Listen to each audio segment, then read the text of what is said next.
Hello students and friends, मैं Ruby शंगदा CV science में आप सभी का स्वागत करती हूँ। यहाँ हम डिस्कस करते हैं केमिस्ट्री एंड बायोलॉजी के सभी टॉपिक। आज की हम अपनी इस वीडियो में डिस्कस करेंगे cell the unit of life chapter से लास्ट हमारा टॉपिक है न्यूक्लियस। न्यूक्लियस के बारे में आज हम डिटेल में समझेंगे। अब हम न्यूक्लियस को समझते हैं कि न्यूक्लियस होता क्या है, न्यूक्लियस कहाँ प्रेजेंट होता है। न्यूक्लियस हमारी यूकैरियोटिक सेल्स में प्रेजेंट होता है। जैसे कि आपकी एक सेल दिख रही है, ये न्यूक्लियस है। न्यूक्लियस को सबसे पहले ऑब्जर्व किया था रॉबर्ट ब्राउन ने 1831 में। न्यूक्लियस को control room of the cells कहते हैं। जैसे कि कोई भी सेल है वो न्यूक्लियस के द्वारा कंट्रोल होती है। जैसे कि हमारी बॉडी को बैलेंस करता है, किसी भी ह्यूमन बॉडी या एनिमल बॉडी को कोई बैलेंस करता है हमारा माइंड। ऐसे ही सेल में जो बैलेंस करता है, कंट्रोल करता है, या फिर जो हमारे बॉडी में जो कंट्रोलिंग पार्ट होता है वो हमारा माइंड है। इसी प्रकार सेल में भी कंट्रोल रूम होता है जो कि न्यूक्लियस है। न्यूक्लियस किसी भी एक सेल में एक ही न्यूक्लियस प्रेजेंट होता है, बट सम ग्रीन एल्गी क्लोरोफोरा को छोड़कर बाकी सब सेल्स में एक ही न्यूक्लियस प्रेजेंट होता है। न्यूक्लियस में प्रोटीन 70% प्रोटीन प्रेजेंट होती है, 3 to 5% फॉस्फोलिपिड्स प्रेजेंट होता है, lipids plus phosphorus. 10% DNA present होता है और आरएनए 2 to 3% होता है। किसी भी सेल में हमारा न्यूक्लियस मेन इम्पॉर्टेंट वर्क करता है, मेन इम्पॉर्टेंट पार्ट्स होता है। जितने भी सेल ऑर्गेनेल्स हमने अब तक पढ़े हैं उनमें हमारा जो न्यूक्लियस है वो सबसे मेन ऑर्गेनेल्स पार्ट है। वैसे तो सभी हैं लेकिन organelles control room of the cell है। अब हम न्यूक्लियस का स्ट्रक्चर समझ लेते हैं। न्यूक्लियस जो होता है हमारा 4 पार्ट से मिलकर बना होता है। ये जैसे कि न्यूक्लियस आपको दिख रहा है, इसके 4 पार्ट से मिलकर हमारा न्यूक्लियस बना हुआ है। पहला है nucleus membrane, nucleoplasm, nucleolus and chromatin fibre. Nuclear membrane हम कई बार समझ चुके हैं। मेम्ब्रेन क्या होती है? आउटर पार्ट होती है किसी भी सेल ऑर्गेनेल्स का। जैसे कि न्यूक्लियस मेम्ब्रेन है, न्यूक्लियस मेम्ब्रेन को हम डिटेल में समझते हैं। न्यूक्लियर मेम्ब्रेन सराउंडेड होती है और डबल लेयर होती है। न्यूक्लियस के सराउंडेड होती है और 2 लेयर में होती है। ये हमारी बनी होती है लाइपोप्रोटीन की। Lipoprotein means lipids plus protein. जो हमारी न्यूक्लियर मेम्ब्रेन है, हमारी जो मेम्ब्रेन्स होती हैं वो लिपिड्स प्लस प्रोटीन लाइपोप्रोटीन की बनी होती हैं। और जो हमारा जो न्यूक्लियस है वो न्यूक्लियर मेम्ब्रेन है वो आगे कंटिन्यू करती है with ER means endoplasmic reticulum से।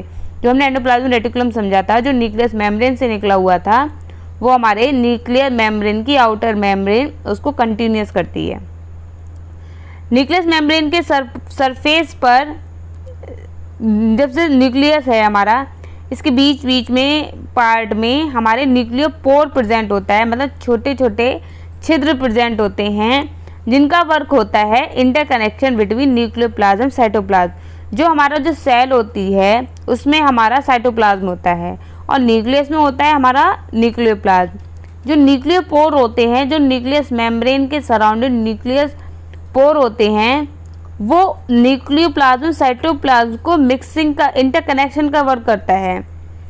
ठीक है, जो हमारे न्यूक्लियोप्लाज्म है और साइटोप्लाज्म है उनके कनेक्शन का वर्क करता है। ये है हमारे न्यूक्लियस मेम्ब्रेन। अब हम समझ लेते हैं न्यूक्लियोप्लाज्म क्या होता है।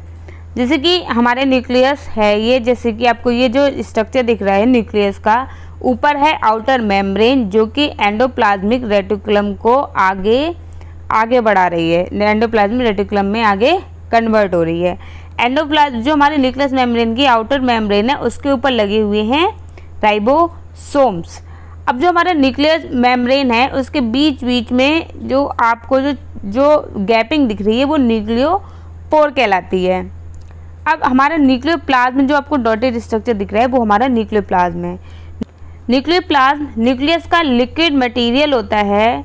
इसमें न्यूक्लियोप्लाज्म में क्रोमेटिन फाइबर, जो क्रोमेटिन फाइबर्स होते हैं, जो क्रोमोसोम्स होते हैं, लॉन्ग थ्रेड लाइक एक धागे के समान संरचना के रूप में बने होते हैं, वो हमारे प्रेजेंट होते हैं। और ये हमारा जो बीच में न्यूक्लियोलस प्रेजेंट होता है। In nucleoplasm protein enzyme RNA and ribosomes are present. मतलब हमारा जो न्यूक्लियोप्लाज्म है इसमें प्रोटीन प्रेजेंट होती है, एंजाइम्स प्रेजेंट होते हैं, आरएनए प्रेजेंट होते हैं और कुछ राइबोसोम्स भी प्रेजेंट होते हैं। ये हमारा न्यूक्लियोप्लाज्म में प्रेजेंट होता है। न्यूक्लियस क्या होता है? न्यूक्लियस हमारा किसी भी न्यूक्लियस का सेंटर पार्ट होता है, जो कि हमारे सेल डिवीज़न के टाइम पे ये इसमें डीएनए प्रेजेंट होता है। सेल डिवीज़न के टाइम में ये हमारा अपीयर डिसअपीयर हो जाता है एंड न्यूक्लियस एनवेलप में भरा हुआ होता है, ये जो हमारा पेरीन्यूक्लियस क्रोमेटिन में है। अब हमारे न्यूक्लियस में क्रोमेटिन फाइबर्स होते हैं। क्रोमेटिन फाइबर्स क्या होते हैं? ये हमारे the folded complex of DNA and histone protein that is रफली 30 nm in the thickness that are very long and not visible with the light microscope।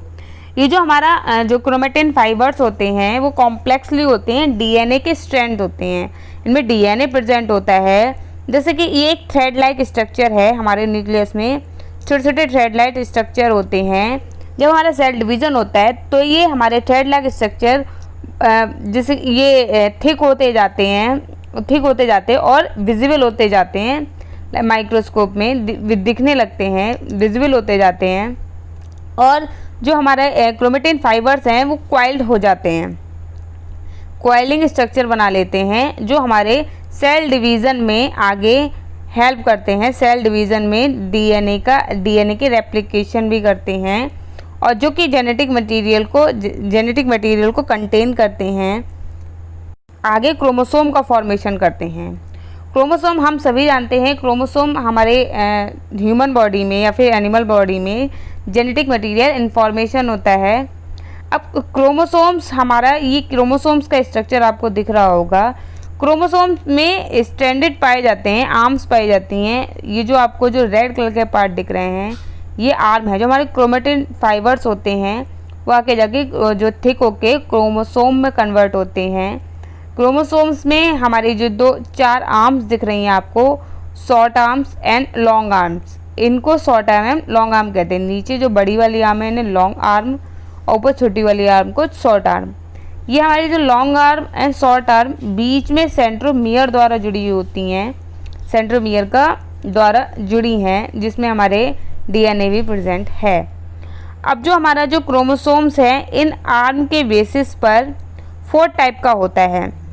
सबसे पहला है हमारा मेटासेंट्रिक क्रोमोसोम। मेटासेंट्रिक क्रोमोसोम्स में हमारी जो दोनों आर्म्स हैं, ये जो ऊपर नीचे वाली आर्म्स हैं, दोनों ही आर्म्स बराबर होती हैं, जिनके अंदर हमारे जीन्स होते हैं, डीएनए प्रेजेंट होता है, जेनेटिक मटेरियल है, जेनेटिक इन्फॉर्मेशन प्रेजेंट होती है। सेकेंड है हमारा सब मेटासेंट्रिक क्रोमोसोम। सब मेटासेंट्रिक क्रोमोसोम्स में ऊपर वाली आर्म्स, जो आपको ये जो आर्म दिख रही हैं वो शॉर्ट आर्म्स होती हैं, छोटी आर्म्स होती हैं, और नीचे वाली आर्म्स बड़ी होती हैं। फिर है हमारा एक्रोसेंट्रिक क्रोमोसोम। एक्रोसेंट्रिक क्रोमोसोम्स में हमारी जो आर्म्स हैं वो कुछ ज़्यादा ही छोटी होती हैं, वो जो कुछ ज़्यादा छोटी होती हैं, और नीचे वाली आर्म बहुत लंबी होती है। एंड लास्ट है हमारा टीलोसेंट्रिक क्रोमोसोम। टीलोसेंट्रिक क्रोमोसोम में शॉर्ट आर्म्स, जो ऊपर वाली आर्म्स हैं वो प्रेजेंट नहीं होती हैं। टीलोसेंट्रिक क्रोमोसोम्स में जो हमारा नीचे वाली आर्म्स हैं वो हमारी आर्म्स प्रेजेंट होती हैं। अब जैसे कि एक ह्यूमन बॉडी में 44 क्रोमोसोम्स पाए जाते हैं, 23 क्रोमोसोम्स पाए जाते हैं। क्या इनके साइज सेम होते हैं? नहीं, इनके साइज सेम नहीं होते। 44 क्रोमोसोम्स में डिफरेंट साइज के क्रोमोसोम्स प्रेजेंट होते हैं एक ह्यूमन बॉडी के अंदर। अब हम न्यूक्लियस मेम्ब्रेन का एक फंक्शन समझ लेते हैं। न्यूक्लियस मेम्ब्रेन में हमारे जेनेटिक मटेरियल स्टोर रहते हैं और ये इन्फॉर्मेशन को कैरी करते हैं। तो क्रोमोसोम होता है, उसमें जेनेटिक मटेरियल होता है, वो इन्फॉर्मेशन को कैरी करता है। डीएनए एंड आरएनए होते हैं उनमें। DNA replication occur in the nucleus which is then pass to daughter cells. जब हमारा जेनेटिक मटेरियल प्रेजेंट है जो कि पास होता है हमारी डॉटर सेल्स में, एक सेल से कई सारी डॉटर सेल्स बनती हैं जिनके द्वारा जेनेटिक इन्फॉर्मेशन पास होती है प्रोजेनी में। अब हमारा जो हमारा न्यूक्लियस है इनमें प्रोटीन का सिंथेसिस होता है, क्योंकि इसमें राइबोसोम प्रेजेंट होता है। राइबोसोम का भी फॉर्मेशन हमारे न्यूक्लियस में ही होता है, और हमारे न्यूक्लियस में राइबोसोम का भी प्रोडक्शन होता है, राइबोसोम का भी सिंथेसिस होता है।